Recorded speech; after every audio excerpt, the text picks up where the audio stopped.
books that I've read for the last 40 years, and today I have my special guest. He's a tech founder that's it on innovation, that purpose built for divergent life. No other than Mr. Jon Zweifler. Hi, Daniel. Thanks so much.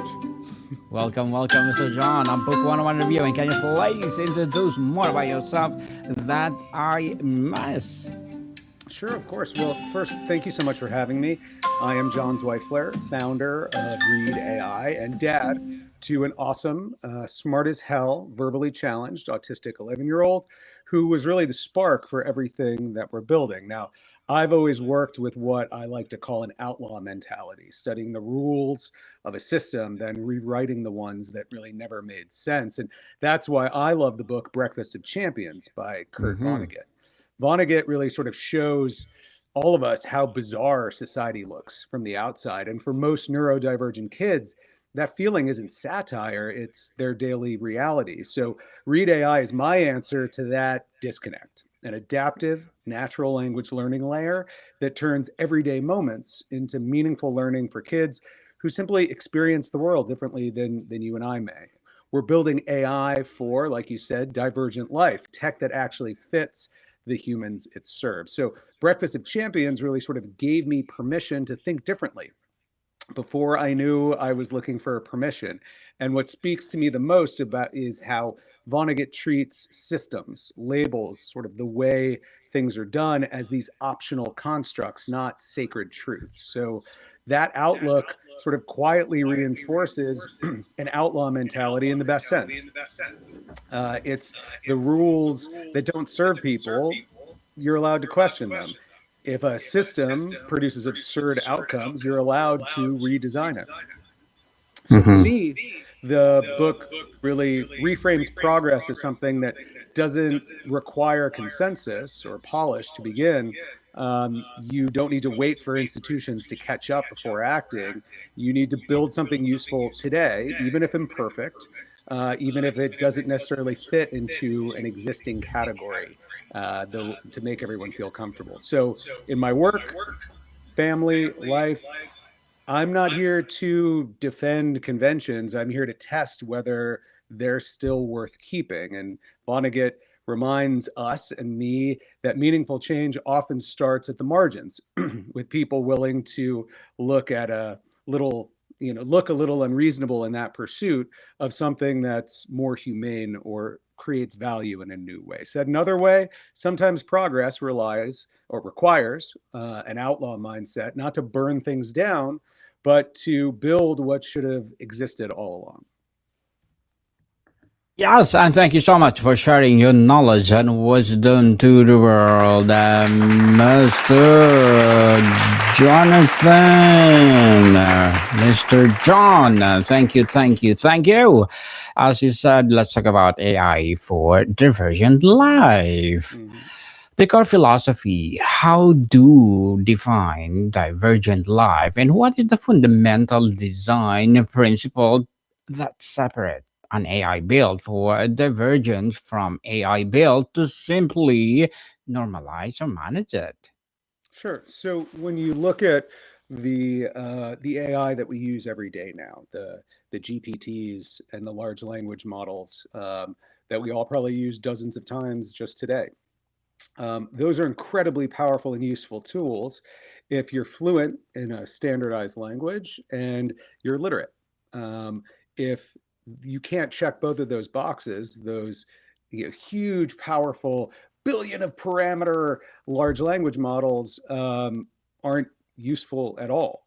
So, what we did at Reed was looked at, okay, from a data standpoint, what's the data that's missing that can help sort of serve as this connective tissue between, you know, kids and people who have a different relationship with natural and standard language so that we can bridge that gap and allow AI to basically enable understanding of language and the people in their lives easier and faster. So, what was the personal or professional catalyst that made you use AI as monolithic tech trend, but it's a potentially revolutionary toolkit for empowering neurodivergent and differently abled minds. Sure. I mean, my catalyst came out of lived experience. In combination with there are a lot of extremely well-intentioned and hardworking folks in academia and research who are looking to sort of move things forward. That movement is very slow, uh, and the tools available to families who have a loved one who's neurodivergent is slow, is lagging. And as a product designer in big tech for the last 20 years, um, that gap just sort of drove me nuts because when I look at the rapid pace of little things that we do every day, um, I was looking at the primary piece of technology that is pulled into early language learning and literacy for folks who are neurodivergent, and a lot of times it's an AAC, or which is an augmentative and alternative communication device. It's essentially a tablet that has a word board on it. You tap it, it voices it out. Um, and the issue for me was A, those are static. Um, B, they're basically unchanged since the 1920s. They were originally printed word boards that folks would carry around and point to the words to be able to interact with people. Uh, but they're also incredibly complex to use because they're static. The way we think about language, and everyday communication, you don't walk into the supermarket and say, okay, what are the nouns and verbs that I need close at hand for my interactions here? But too often with AACs, you have to sort of think that way. You can, customize them, but still it's a very, sort of mechanical way of organizing language versus the organic way that our brain works. So those tools are designed for two-way communication. And if, like I said, you're literate and you simply have challenges with expressing speech, they can be life-changing. But they were designed for two-way communication. My issue was, how do we enable two-way understanding so that the learning and growth and acquisition of natural language is something that can become easier for these folks?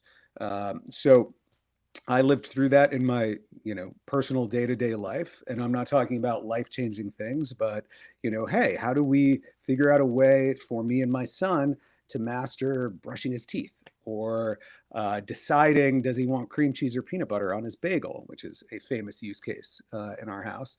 But there are hundreds of little moments like that, that for millions of families across the US and, hundreds of millions across the world, where there's a lot of friction and challenge to what most typical households would consider just run-of-the-mill everyday interactions. So with the rapid rise and access to AI in the form of models, large language models, we really look to say, okay, what are tools that are available to us that if we supplied data in the form of like phonetics and voice modeling and all these sort of multi-sensory experiences and feedback that can help understanding click in the moment for someone who doesn't necessarily receive or process information or language the way you or I might. If we can bring that into those moments to help shortcut to understanding, those little moments over the course of a day, a week, a month, they start to add up to progress that couldn't be achieved outside of a clinical therapy session or special ed classroom. And we believe that AI is what is going to enable us to take the natural resource, which is what kids hear and see, what they are immersed in natural language all day.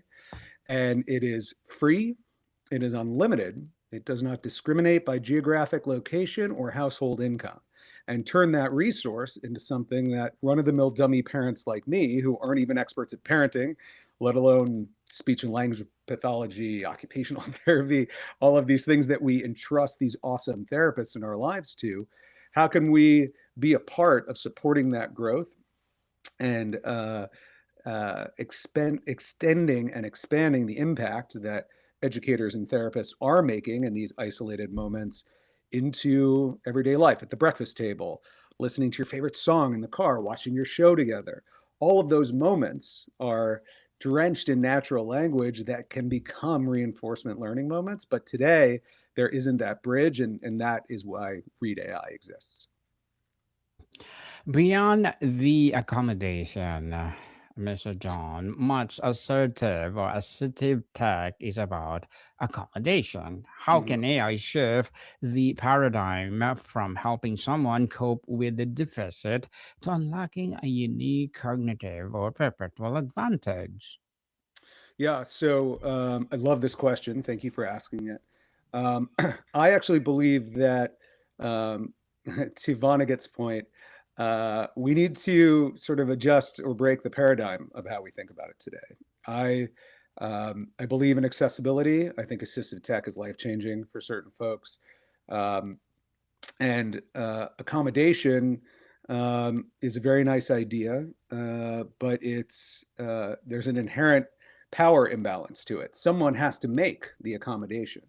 um, I believe that um, we need to move beyond those ideas of, hey, how can we help these folks out, like you were saying, and really think more in terms of how do we adapt the typical world so that for them, for folks where it doesn't feel typical, they're able to, operate and thrive in it, because they're not asking someone to do them a favor, to make an accommodation to assist them. They're able to adapt the world around them so that they can, pursue it, their goals in that world with purpose.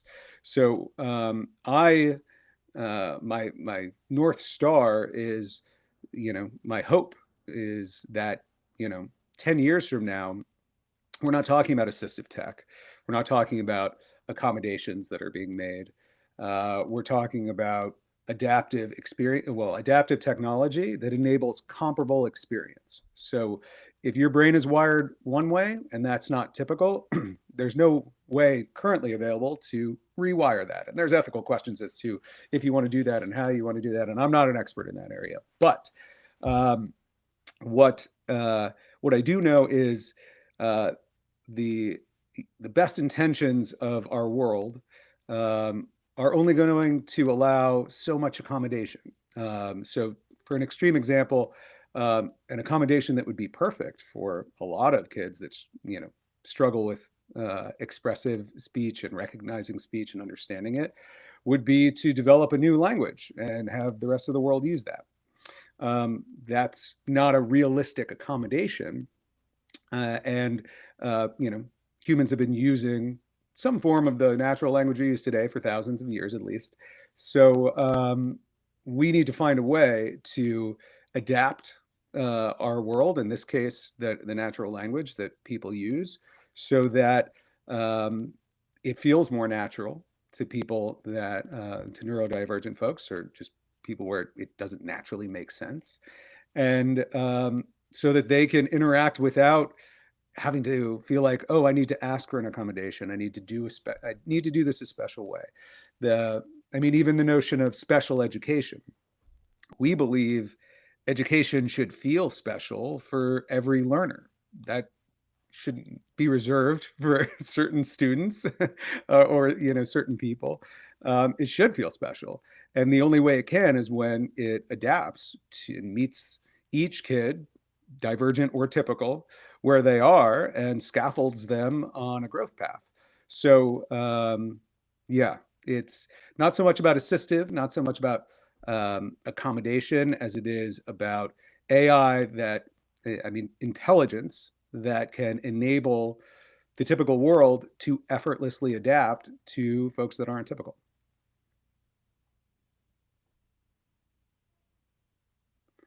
For non-speaking individuals or those with social communication differences, what are the Mhm. most promising frontiers in AI that go beyond today's AAC devices? Sure. Well, today's AAC devices have little or no sense of context. From as simple to you're in a restaurant and, it would be nice if it forwarded up or, prioritized language on your word board that was most relevant to ordering food, interacting with the waiter, the social back and forth that are typical in that. They don't for the most part. And even the ones that do, it's very basic. Um, the one thing that we focus on a lot at Reed is what we call meaning mapping, which is really sort of like a simplified way of the crazy complex, gorgeous backend that our engineering team and architecture team has stood up. But said simply, it's really about how do we cut through, sort of the textbook semantics. And for example, the colloquialism, hey, what's up? Now, in an AAC, if you were going to try to communicate that colloquialism, you would find, hey and what and is up, and you would have a symbol associated with each one of those. And if you look across those symbols, it would communicate like a greeting, question, and then sort of like a finger pointing up. Now, the intent of hey, what's up is not look at the ceiling, right? The social context of that is like, hey, it's a casual, introduction or greeting. So we're making the effort to, sort of connect the dots, shortcut from there's language that's used every day that you may not find in the dictionary that has, very common meaning amongst most people that you interact with in a social world. And how do we not, sort of be pedantic about like, oh, well, there's 3 words here and let's symbolize those based on what each word is, but really shortcut to, you may hear a whole phrase, but it really, it's like its intended meaning is this one thing. So we spend a lot of effort and energy as we scale to ensure that that meaning mapping of, the word hi has the same meaning as hey, what's up, at scale. So you start getting into metaphors that we use every day, seeing eye to eye. It's not about looking straight in somebody's eyes. It's about, understanding each other, being on the same page. There's tons of language that we all use every day that literally gets lost in translation.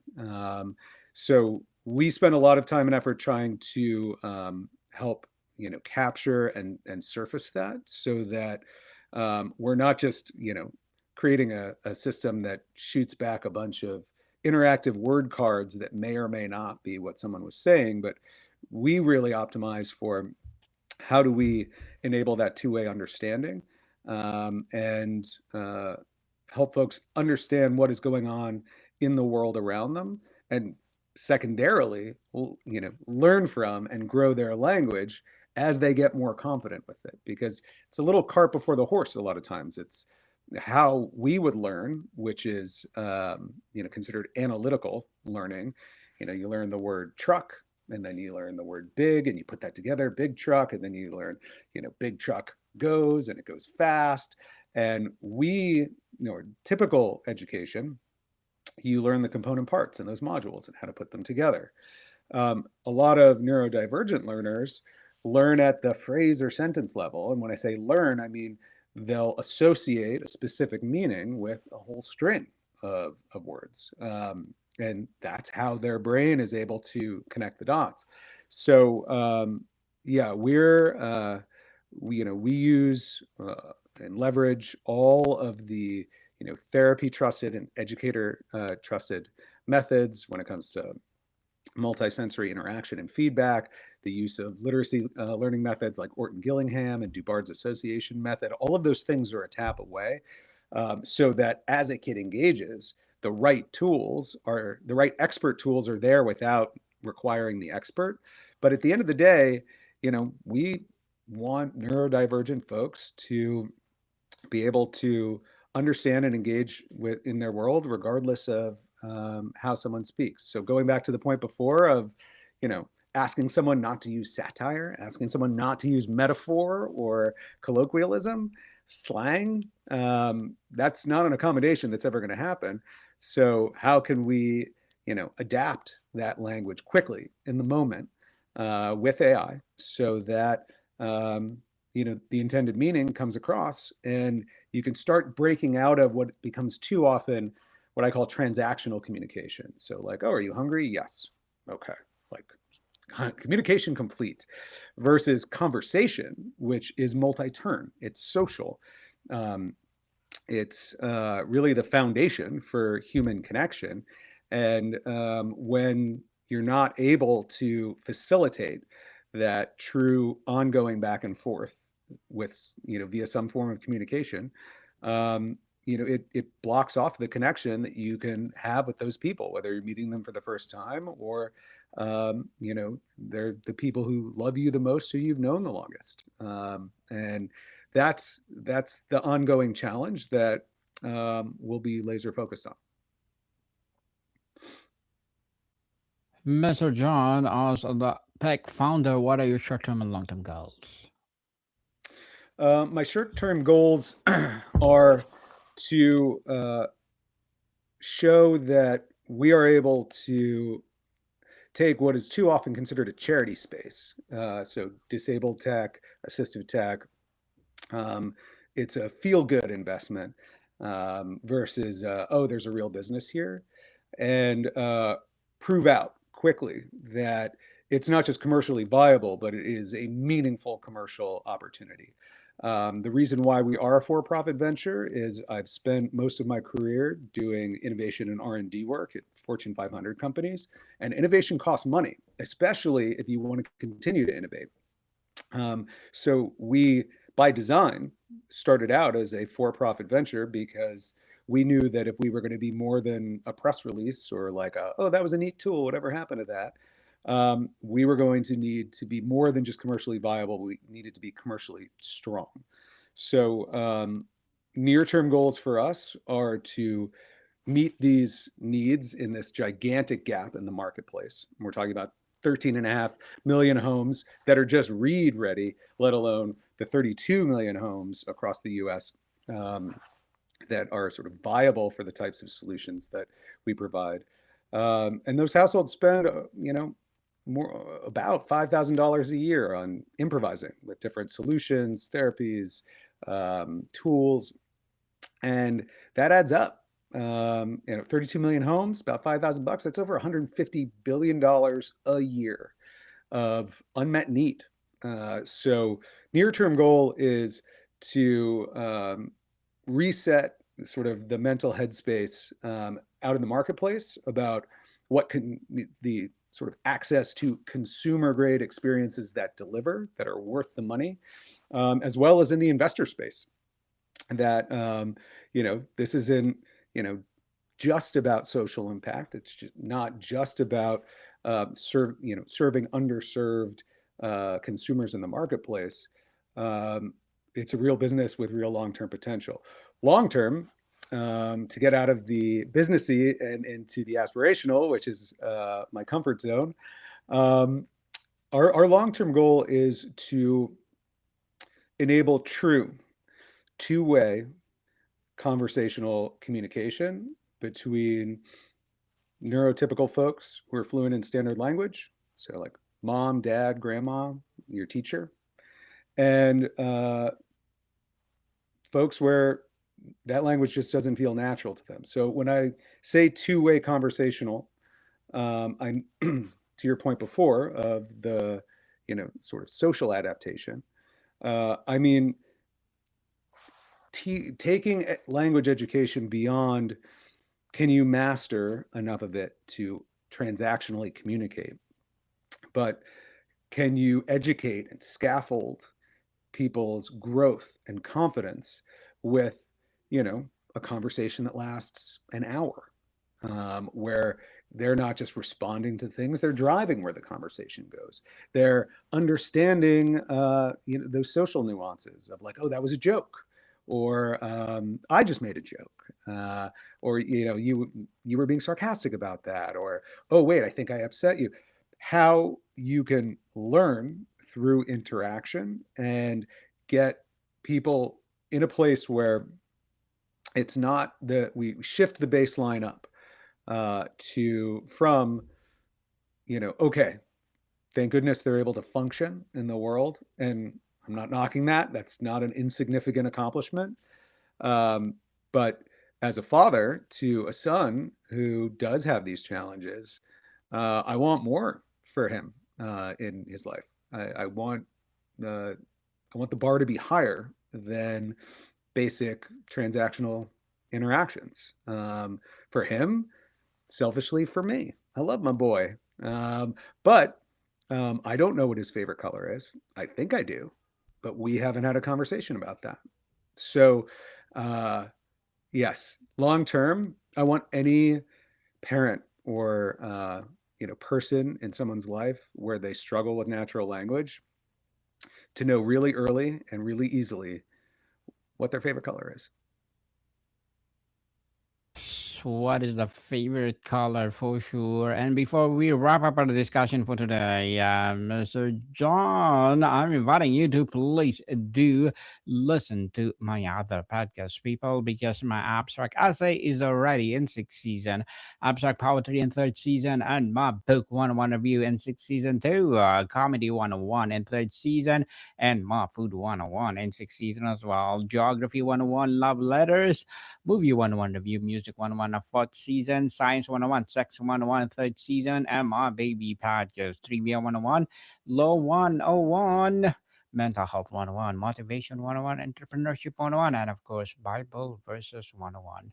Please listen to them wherever you listen your podcast. So, Mr. John, can you please recommend a book of books that influence you, Johnny? Sure. So the book that is my Bible professionally was written by my first mentor, Joshua Seiden, and it's called Outcomes Over Outputs. It crystallized for me uh, different sort of instincts and feelings I had about not just product design, but how to, see a problem and identify, okay, it's like, what's the human behavior that, I want to change or I want to influence, or, the outcome that I want to make real that isn't real today, and how to very logically go from, the, the, this outcome would be amazing to being actionable about it. So, Outcomes Over Outputs, I would highly recommend it. It is a light read, and it is not just professionally life changing, but it helps with personal relationships, with things that you're just looking to accomplish but don't have a roadmap. I still use it to this date. In fact, there she is. Mm-hmm. Yes, indeed. And thank you so much for sharing your knowledge and wisdom to the world, Mr. John. Thank you, thank you.